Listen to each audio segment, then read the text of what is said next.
పరిసర ప్రాంత ప్రజలకు శుభవార్త. ప్రార్థనా శక్తి తైలాభిషేక ఆరాధన ప్రతి నెల మొదటి శనివారం. సమయం ఉదయం 8 గంటల నుండి. స్థలం బొబ్బూరి గ్రౌండ్స్, భవానీపురం, పున్నమి ఘాట్, విజయవాడ.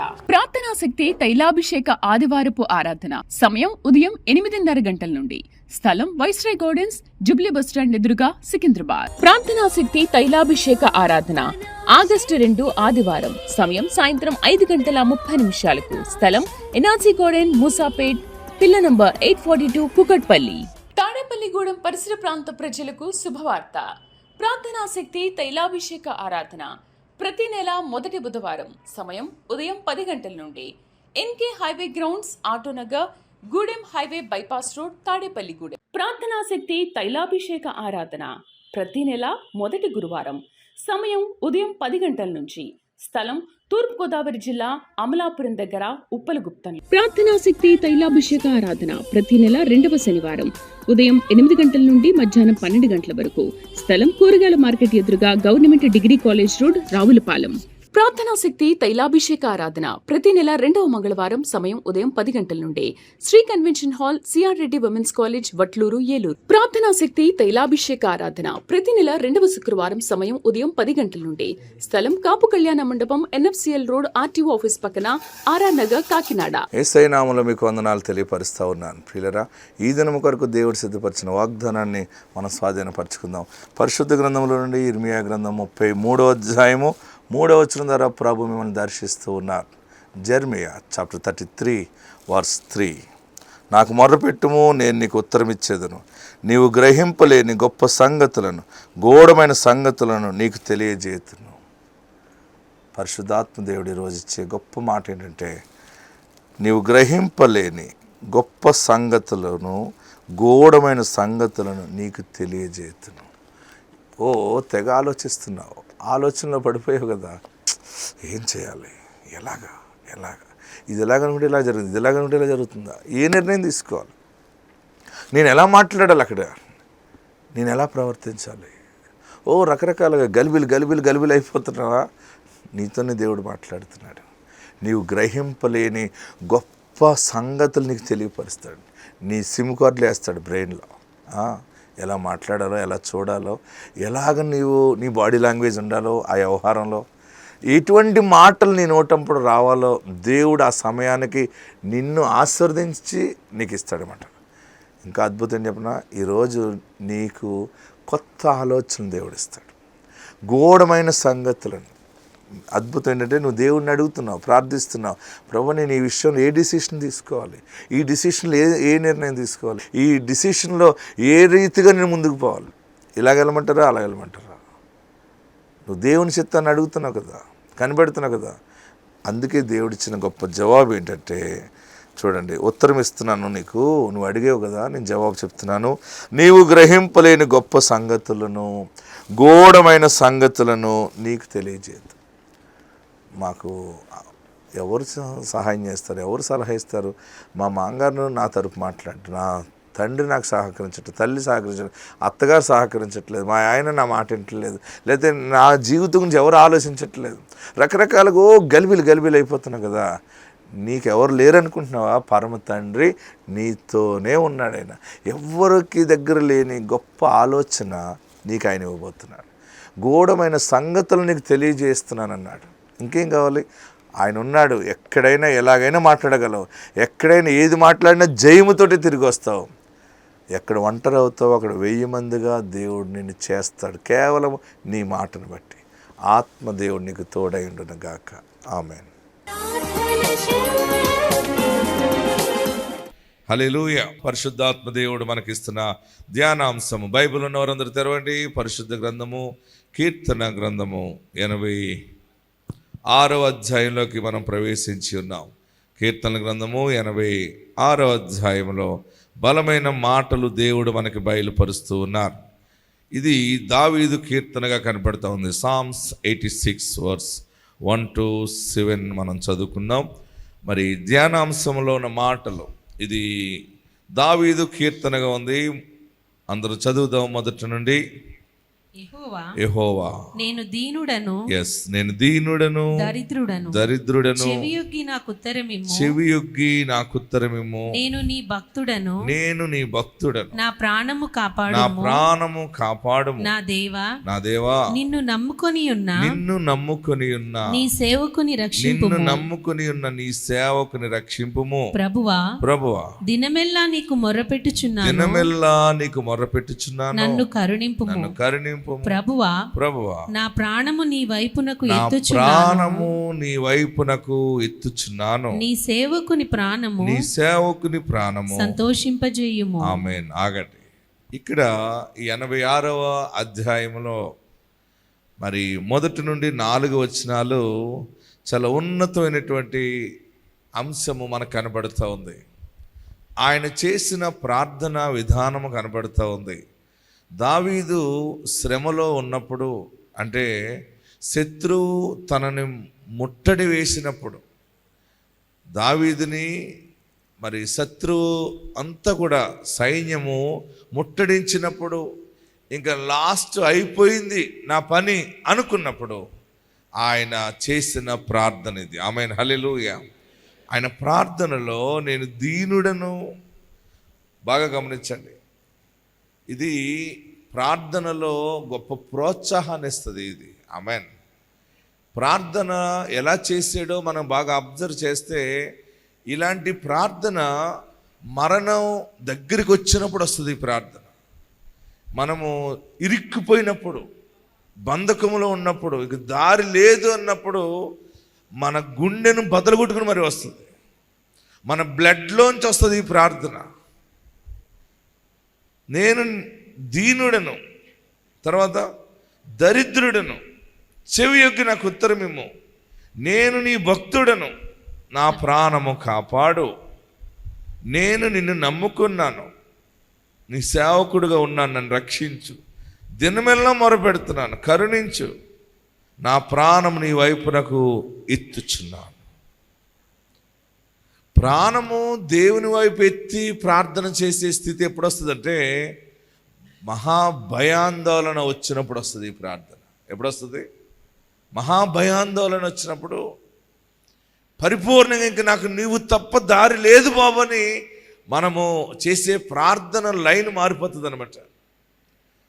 అందుకనే కష్టాలు, శ్రమలు రావటం ఎందుకంటే, ఆ శ్రమలు కూడా దేవుడు కొన్ని సమయాలు మనకు ఎందుకు పెడతాడంటే, మనలో నుండి పరిపూర్ణమైన ప్రార్థన బయటకు వస్తుందని. హల్లెలూయా.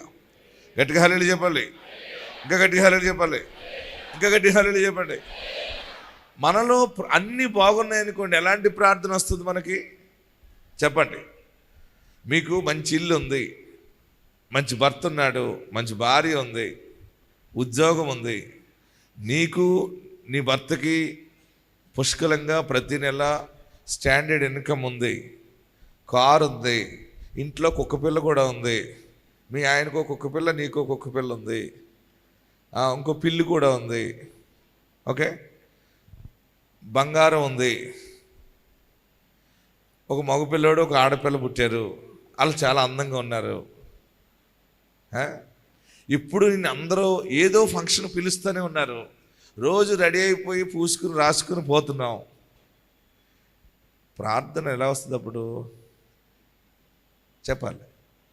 అన్నీ బాగున్నప్పుడు థింగ్స్ అన్నీ పెట్టేసుకుని మంచిగా రెడీ అయిపోయి, పాష్గా రెడీ అయిపోయి వెళ్తున్నాం. అయ్యో మీరు వస్తారని వెయిట్ చేస్తున్నాం, మీరు రాలేదని కేక్ కట్ చేయలేదు, ఇంకనే మీరు రాలేదని భోజనాలు ఎలాగ ఆపేసాం.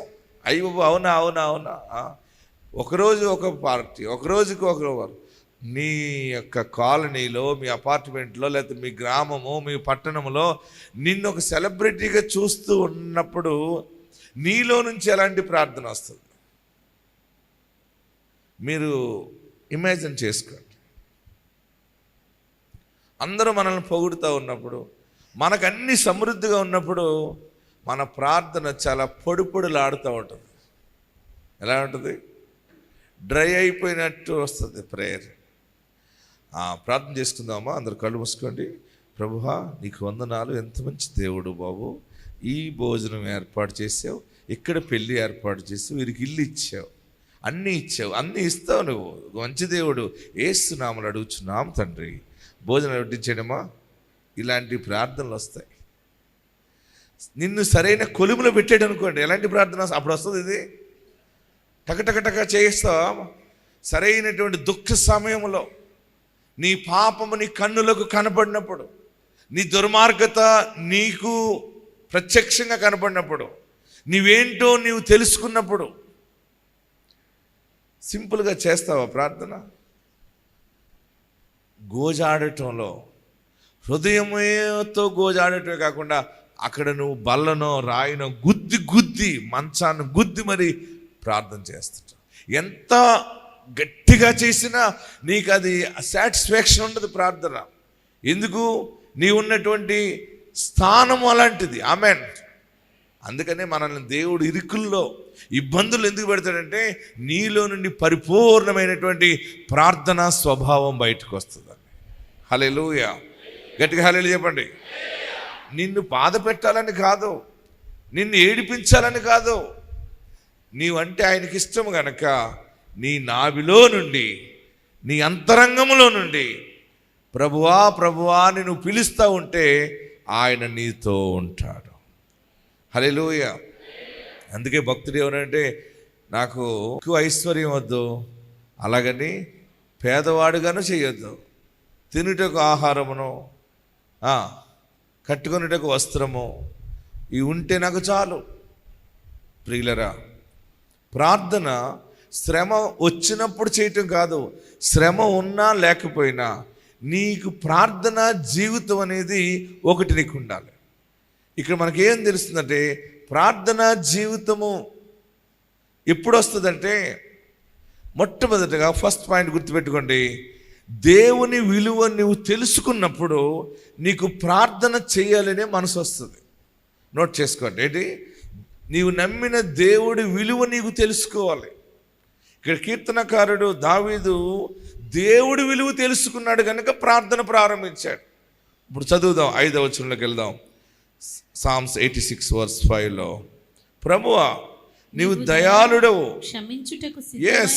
క్షమించుటకు సిద్ధమైన మనస్సు గలవాడు, నీకు మొర్రపెట్టు వారందరి ఎడల కృపాతిశయము గలవాడవు. ఆమేన్. హల్లెలూయా. గట్టిగా హల్లెలూయా చెప్పండి. ఇంకా గట్టిగా హల్లెలూయా చెప్పండి. ఇంకా గట్టిగా హల్లెలూయా చెప్పండి. ఇక్కడ దావీదు ప్రార్థన చేసేటప్పుడు దావీదు నమ్మిన దేవుని యొక్క స్వభావం ఏంటో ఆయన తెలుసుకున్నాడు కనుక ఆయన ప్రార్థన మీద ఆధారపడుతూ ఉన్నాడు. హల్లెలూయా. నీ భర్త ఏంటో నీకు తెలిసినప్పుడే నీ భర్తని నీవు ఏం అడగాలో ఏం అడగకూడదో నువ్వు గ్రహించుకుంటావు. ఎస్, నీ తండ్రి గొప్పవాడనుకో, నువ్వేం అడగాలో అడగకపోయినా ఎప్పుడైనా ఆయన ఇస్తాడు, చేస్తాడని అదే ఒకటి ఉంటుంది.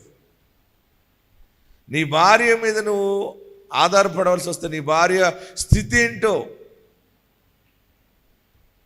ఒక కాన్స్టిట్యున్సీ ఉందనుకోండి, ఒక నియోజకవర్గం ఉందనుకోండి, ఆ కాన్స్టిట్యున్సీలో ఉన్న వాళ్ళందరూ కూడా ఒక వ్యక్తిని ఎమ్మెల్యేగా ఎన్నుకుంటారు. ఏ కష్టం వచ్చినా అందరూ ఎవరి దగ్గరికి వెళ్తారు చెప్పాలి? ఎమ్మెల్యే అనే వ్యక్తి, ఒక ఎక్స్ అనే పర్సన్ ఎమ్మెల్యేగా ఉన్నాడు అనుకోండి, ఆయన దగ్గరికి ప్రతిసారి వెళ్తుంటారు. ఎంతకాలం వెళ్తారంటే ఆ పదవి ఉన్నంత వరకు 5 సంవత్సరాలు ఆ మనిషి ఎమ్మెల్యే స్థానం నుండి దిగిపోయిన తర్వాత మరొక వ్యక్తి ఎమ్మెల్యే అయ్యాడు అనుకోండి, ఈ దిగిపోయిన వ్యక్తి దగ్గరికి ఎవరైనా వెళ్తారా? మాట్లాడతారా? భయపడతారా? ఎందుకంటే ఆయన ఎమ్మెల్యేగా ఉంటే ఆయనకి దగ్గర ఒక పవర్ ఉంటుంది. ఆ పవర్ తోటి ఆయన ఏదైనా స్టేట్లో చేయించగలడు. అలాగనే నీవు నమ్మిన దేవుడు, నేను నమ్మిన దేవుడు, మనందరము నమ్ముకున్నటువంటి ప్రభువైన యేసు క్రీస్తు ఎలాంటి వాడో మొట్టమొదట మనం తెలుసుకుంటే మనము ప్రార్థన చెయ్యక మానము అనమాట. ఆమేన్. హల్లెలూయా. గట్టిగా హల్లెలూయా చెప్పండి. ఇంకా గట్టిగా హల్లెలూయా చెప్పండి. మనం ప్రార్థన చేయటానికి, మానక ప్రార్థన చేయటానికి, ఆయన మీదే ఆధారపడి సమయం ఉన్నప్పుడల్లా ఆయనతో మాట్లాడటానికి ఎప్పుడు ప్రయత్నిస్తామంటే ఆయన ఎవరో మనం తెలుసుకున్నప్పుడు. దావీదు ఫస్ట్ పాయింట్ చెప్తున్నాడు, ఆయన క్షమించుటకు సిద్ధ మనసు ఉన్న దేవుడు. ఆమేన్, హల్లెలూయా చెప్పాలి. ఈయనకి శ్రమ వచ్చింది, ఈయన చుట్టూ శత్రువులు ముట్టడించారు, అయిపోయింది. కష్టాలు ఎక్కువైనప్పుడు, శ్రమలు ఎక్కువైనప్పుడు మన పాపములు ఒప్పుకునే ప్రార్థన వస్తుంది. అప్పుడు దేవా నేనేం పాపం చేశాను, ఎందుకు ఇలాగ అయిపోతుంది, ఎందుకు ఇలాగ మాకు డబ్బులు రావట్లేదు, ఎందుకు ఇలాగ పిల్లలు ఇలాగ అయిపోయారు, పరిస్థితులు ఇలాగ అయిపోయినాయి, వ్యాపారం ఇలాగ అయిపోయింది, ఉద్యోగం ఇలాగ అయిపోయింది, దేవా ఏం పాపం చేసావు, ఎక్కడ తప్పిపోయావు వెతుకుదులాట వచ్చే ప్రార్థన వస్తుంది. ఎందుకు ఈ ప్రార్థన వస్తుందంటే ఆయన క్షమించటానికి సిద్ధ మనస్సు ఉన్న దేవుడు. ఆమేన్, హల్లెలూయా. మనము ప్రతి దినము ప్రార్థించటంలో తెలుసో తెలియకో కొన్ని విషయాలు తప్పిపోతుంటాం. మనమందరము మన ప్రార్థనలో ఆయన దగ్గరికి వెళ్ళి ప్రార్థించటంలో గొప్ప నమ్మకం మనకేంటంటే ఆయన క్షమించటానికి సిద్ధ మనస్సు ఉన్న దేవుడు. ఆమేన్, హల్లెలూయా. గట్టిగా హల్లెలూయా చెప్పండి. తప్పిదాలు చేస్తుంటాం, పడిపోతుంటాం. నేను చిన్నప్పుడు 2 సార్లు తప్పిదం చేశాను. దేవుడు నాతో మాట్లాడాడు. అప్పటి నుంచి ఇప్పటికీ అదంటే నాకు చాలా భయం. కానుకల పెట్టెలో డబ్బులు కొట్టేశాను మా నాన్నగారి దగ్గర. నా పడకంతా దేవుని బలిపెట్టిన దగ్గరే పడుకున్నాం. పుట్టినది మొదలుకొని నేను నా ఇల్లు నా తల్లిదండ్రులు విడిచిపెట్టే వరకు నేను బలిపీఠం దగ్గరే పడుకునేవాడిని. ఆ బలిపీఠం పైన కానుకలు పెట్టి ఉండేది. ఎందుకని అప్పుడు సీక్రెట్గా లాగి ఉండి అనమాట. ఎంత లాగినా రావేయి, జాగ్రత్తగా అలాగా కొంచెం తీసుకుందాం అనేటప్పటికి అది నాకు మొట్టమొదటిగా దేవుని స్వరం అక్కడ వినపడింది. నీవు ఆ పని చేస్తే కుష్టి వ్యాధి వస్తుంది అన్నాడు. ఏమన్నాడు? నీవు అలా చేస్తే కుష్టి వ్యాధి వస్తుందని స్పష్టంగా నా జీవితంలో నాకు పొద్దుటి వాక్యంలో చదువుతూ ఉంటే అది గుర్తొచ్చింది నాకు. అప్పుడు నేను దేవుని దగ్గర గోజాడుకున్నాను, ప్రభువా ఇది నీ పరిచర్య ధనం, ఇది నేను దొంగలించను, నేను ముట్టుకోను, నాకు ఇది వద్దు, నేను అడిగే పట్టుకెళ్తాను, నాన్న అమ్మను పట్టుకెళ్తాను, కానీ ఇలా దొంగిలించిన బాబు అని నేను దగ్గరగా 1 వారం రోజులు ప్రార్థన చేస్తేనే కానీ నాలో ఆ భయము పోలేదు. అప్పటి నుంచి ఇప్పటికి నేను కానుకలు ముట్టుకోవడం అంటే నాకు చాలా భయం. అది దేవుని సొమ్మది. ఆ రోజు నేను అడిగాను, ఎప్పుడూ కూడా ఈ పని చెయ్యను. నేను బైబిల్ స్కూల్కి వెళ్ళినప్పుడు బైబిల్ ట్రైనింగ్లో, ఇక్కడ హైదరాబాద్లో బైబిల్ ట్రైనింగ్ అయినప్పుడు బైబిల్ ట్రైనింగ్ వచ్చినోడు ఒకడు ఆ చర్చిలో డబ్బులు నొక్కేస్తుంటాడు. నేను అన్నాను, అలా ఎందుకు అలా చేస్తున్నావు అన్నాడు. ఆడు బుక్స్ అమ్మేవాడు, ఆ పాటల పుస్తకాలు అమ్మేవాడు, ఆరాధన జరుగుతుంది బయట. ఆ పుస్తకాల డబ్బుల్లో ఆడు అమ్మేసి 1 కోటి ఏళ్ళు బట్టలు కొనుక్కునేవాడు. నీకు కూడా షర్ట్ కొంటాను అన్నాడు. నాకు వద్దు అన్నాను. ఏం కాదు మనం తీసేసుకోవచ్చు అన్నాడు. దేవుడికి లెక్క చెప్పాలన్నాడు. వాడు నాకంటే ఎక్కువగా మంచిగా స్టడీ చేసేవాడు. నేను బైబిల్ కాలేజీకి ప్రొఫెసర్ని అవుతాననేవాడు. నిజంగా అంత చదువు చదివాడు. కానీ దైవ భయం లేని చదువు వ్యర్థమైపోతుంది. పెళ్లి చేసుకున్నాడు, చివరికి భయంకరమైనటువంటి వ్యాధి వచ్చి చనిపోయాడు. ప్రియులరా, ఇంకొక మనుషుడు కానుకలు దొబ్బేస్తూ ఉండేవాడు. ఈ అందరూ వేసిన దశమ భాగాల్లో 2-3 కవర్లు నొక్కేస్తుండేవాడు. మనము నీతిని పోగొట్టుకున్నప్పుడు మనము పాపమునకు దాసులుగా అయితే జీవితము అట్రప్లాప్ అయిపోతుంది అనమాట. హల్లెలూయా చెప్పండి. ఇక్కడ దావీదు అంటున్నాడు, తెలుసో తెలియక కొన్ని తప్పిదాలు చేశాను, నేను దరిద్రుడును, నేను దీనుడను, అయినా మొరపెడుతున్నాను. ఎందుకు మొరపెడుతున్నానంటే క్షమించటానికి సిద్ధ మనస్సు ఉన్న దేవుడు. గట్టిగా హల్లెలూయా చెప్పండి, ఇంకా గట్టిగా హల్లెలూయా చెప్దామా? క్షమించటానికి సిద్ధ మనస్సు ఉన్న దేవుడు గనుక నేను ఇలా ప్రార్థిస్తున్నానని ఏమని ప్రార్థన చేశాడు? దరిద్రమైన పనులు చేశాను, కానీ ఈ శత్రువులు నన్ను చుట్టూ ముట్టడించారు. నేను ఈ సమయంలో వారి చేతిలో బలి అవటం నాకు ఇష్టం లేదు. నా ప్రాణమును కాపాడు, నా ప్రాణము నీ వైపు ఎత్తుకున్నాను, నన్ను నీవు రక్షించు. హల్లెలూయా. గట్టిగా హల్లెలూయా చెప్పండి, గట్టిగా హల్లెలూయా చెప్పండి. ఇలాంటి ప్రార్థన దేవుడు లేకపోతే ఈ సిచ్యువేషన్ ఎలా ఉంటుందంటే తనకు తాను హత్య చేసుకునే మనసు వస్తుంది. ఏ సమయంలో అయినా ఆయన నిన్ను క్షమించటానికి ఆల్రెడీ ముందే ప్రిపేర్ అయి ఉన్నాడు, నిన్ను ఫర్గివ్ చేయటానికి. నీవు నమ్మిన దేవుడు, నేను నమ్మిన దేవుడు క్షమించటానికి సిద్ధ మనసు ఉన్న దేవుడు. అందరూ తలలు వంచండి, ఎక్కడున్నవారు అక్కడ లేచి నిలబడి, ప్రభువా మీరు ఒప్పుకోండి, క్షమించమని అడగండి. ఆయన క్షమించటానికి సిద్ధ మనసున్న దేవుడు. దొంగిలతనం చేస్తున్నామేమో, చేసేవేమో, మనస్సాక్షి ఒప్పుకోకపోయినా దాన్ని బలవంతంగా నెట్టుకుంటూ వెళ్ళి చేస్తున్నామేమో, ఏది వద్దన్నడ పని చేస్తున్నామేమో. మోకరిస్తే మోకరించండి, చాలా గొప్పది. మోకాళ్ళ అనుభవంతో ప్రార్థనలో రండి. ఏదో తెలియక మాట్లాడేవేమో, తెలిసి తెలియక మాట్లాడేవేమో, స్నేహం చేసేవేమో, దేవునికి విరుద్ధం అని తెలుసుండి కూడా వెళ్ళేవేమో. సారీ, క్షమించి.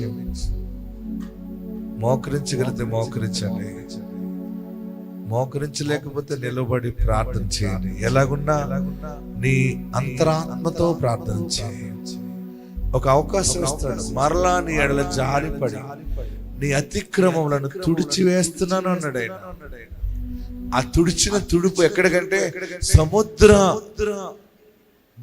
అంతములోకి, సముద్రములో లోతైన ప్రాంతంలో దాన్ని గెట్టేస్తాడు. ఇక నిన్ను ఆయన చేయి పట్టుకుని నీతిమంతునిగానే నడిపిస్తాడు. నీతిమంతుడు ఖర్జూర వృక్షంలో మవ్వు వేస్తాడని, నీ జీవితంలో మవ్వు చిగురు అనేది నువ్వు చూస్తావు. ఒప్పుకుని విడిచిపెట్టే. తెలిసి తెలియక చేశాను బాబు, కొట్టేవా, తిట్టేవా, దారి తప్పేవా,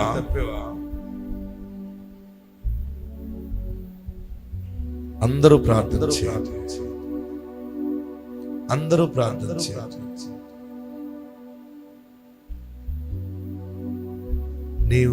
నీవుగా మారుపెట్టు, నీకు నీవుగా మారుపెట్టు. ఆయన సిలువలో కార్చిన రక్తం ద్వారా పాపంలోని కడిగి వేసాడు. భయపడుతున్నావా? ఏదో భయం నిన్ను తరుముతుందా? ఏది చేసినా ఇలాగ అయిపోతుందని అనుకుంటున్నావు కదా, దానికి కారణం పాపమే అనుకుంటున్నావు కదా. ఇక నేను కంట్రోల్ అయిపోతాను, నేను పూర్తిగా నీ చేతిలో ఉంటాను. పరమ తండ్రి, పూర్తిగా నీ చేతిలో ఉంటాను బాబు. నీ ఎదుట నమ్మకత్వాన్ని కొనసాగిస్తా. నేను పాపమును జయిస్తా. ఏడుస్తున్నావా? పదే పదే పాపం చేసిన అనుకోక దానిని విడిచిపెట్టేసి దానిని ఆయన సముద్రంలో పాడేస్తా. నువ్వు దేవుని బిడ్డగా, దేవుని సాక్షిగా ఉంటావు.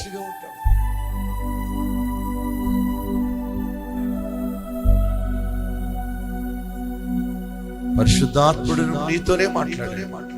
ఈరోజు వాక్యము నాతో, నీతో, మనందరితో. ఒప్పుకుని విడిచిపెట్టేవాడు కనికరము పొందడు. ఇంకా గర్భం ఎందుకు రాలేదు? పాప దోషముందా? పుత్ర శోకం ఎందుకు వస్తుంది? పాప దోషముందా? వాటన్నిటిని అణిచివేస్తాడు. యేసు అణిచివేస్తాడు. వ్యాపారములో, కంపెనీలో, ఉద్యోగములో, కుటుంబములో, కుటుంబ వ్యవస్థలో ఏ దోషము వెనక్కి లాగి గలిబిలి చేస్తుందో నీ ప్రార్థన ద్వారా పోతుంది.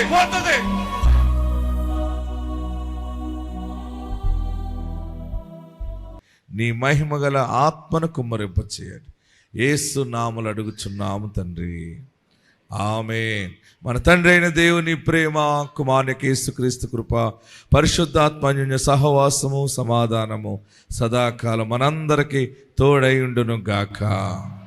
ఆమేన్.